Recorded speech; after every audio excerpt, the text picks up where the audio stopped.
Hi there. Welcome back to Taki World. 滝です。明けましておめでとうございます。ちょっと遅くなったけど、これは今年最初の動画です。今年もよろしくお願いします。そして、この服は友達が作ってくれました。ありがとう、みかげさん。これは袴という和服かな。とても特別な日に着る着物です。僕はリアルでは今のところ一度も着たことがないですが、一度は本当に着てみたいです。さて、このチャンネルでは日本語を学習している人が日本語を聞く練習に使える動画を作ってます。それでは今日も行ってみよう。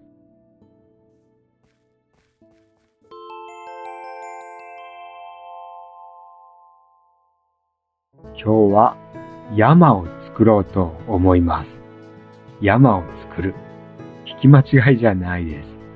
本当に山を作ります。家とか城とか作る人は多いけど、山は少ないと思う。山は作るのは大変やけど、頑張って作っても、まあ普通というか、自然というか、多分こんな感じ。多分作る人は少ないと思う。でも僕は今日は作ってみようと思います。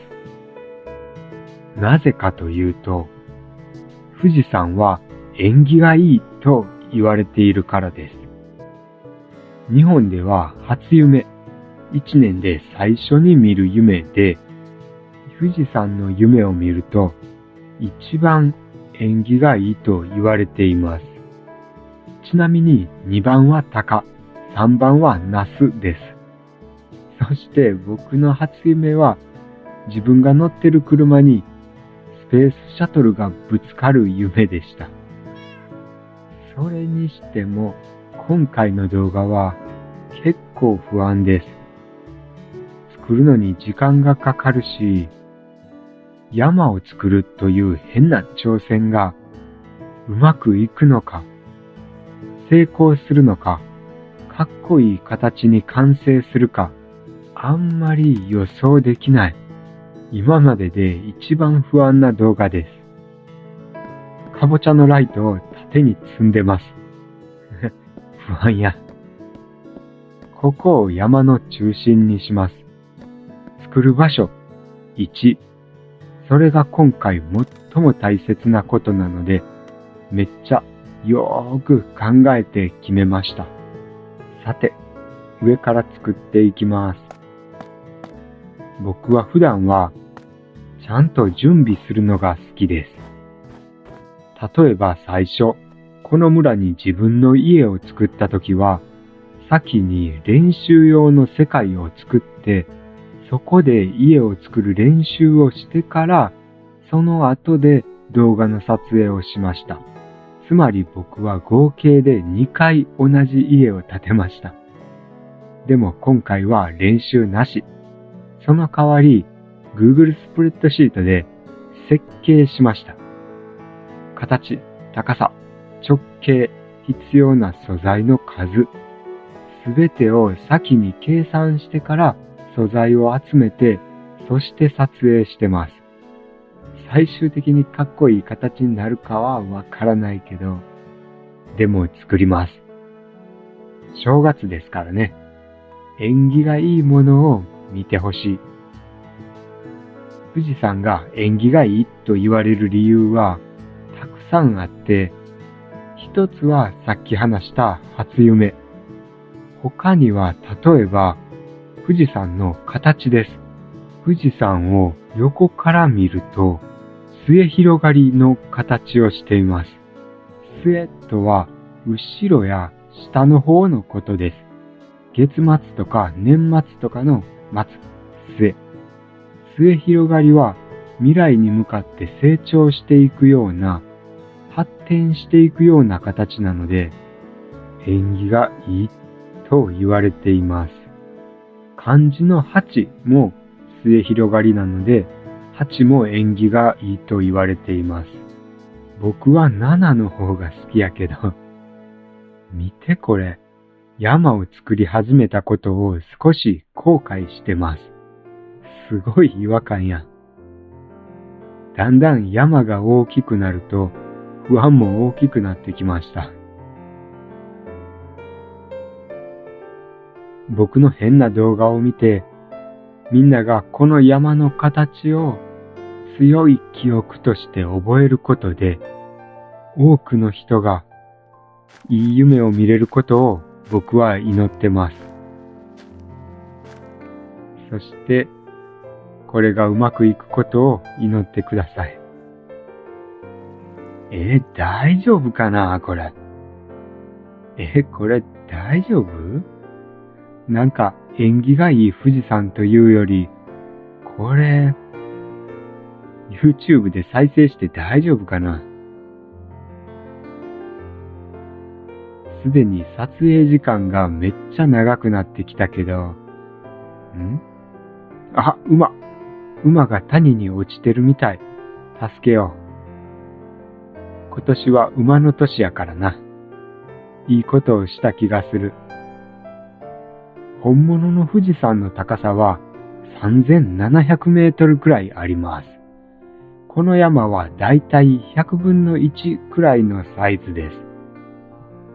近くで見ると変やけど、少し離れた場所から見ると、きっとかっこいい見た目になる気がする。多分。ちょっとこの辺りを少し変更して、よーし。できた。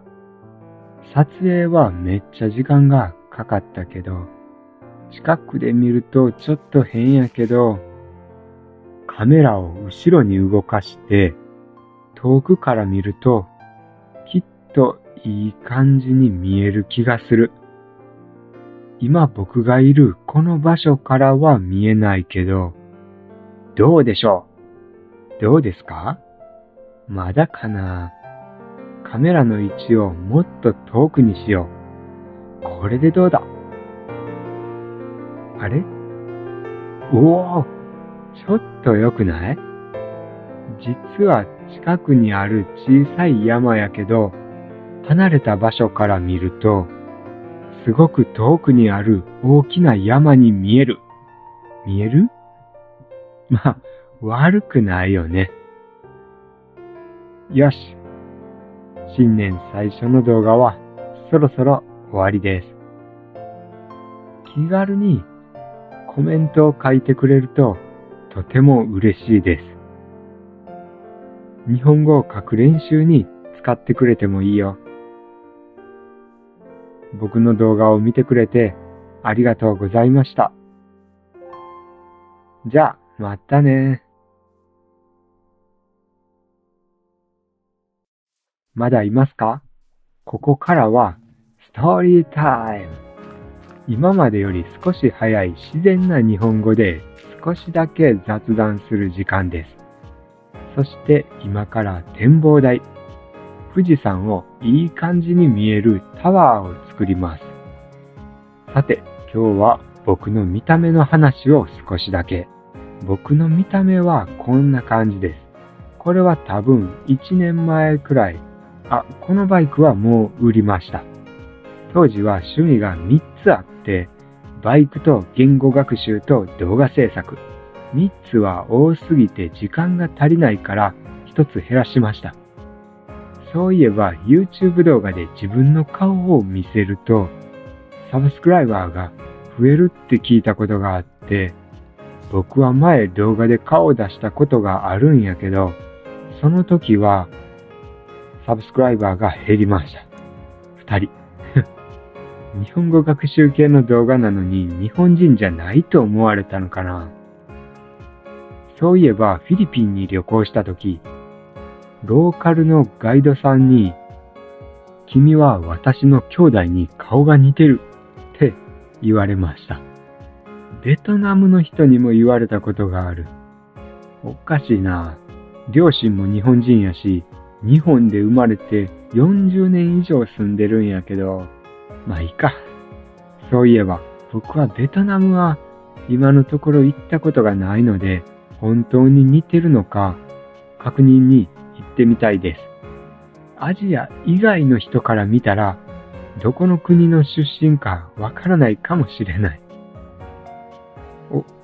なかなかいい景色や。そして小さい展望台が完成しました。ここから綺麗な景色を見ることができます。こんな感じに。イエイ。さて、新年最初の動画はそろそろお開きです。皆様にとって健康で平和で素晴らしい年でありますように。今年もよろしくお願いします。最後まで動画を見てくれて本当にありがとう。じゃあまたね。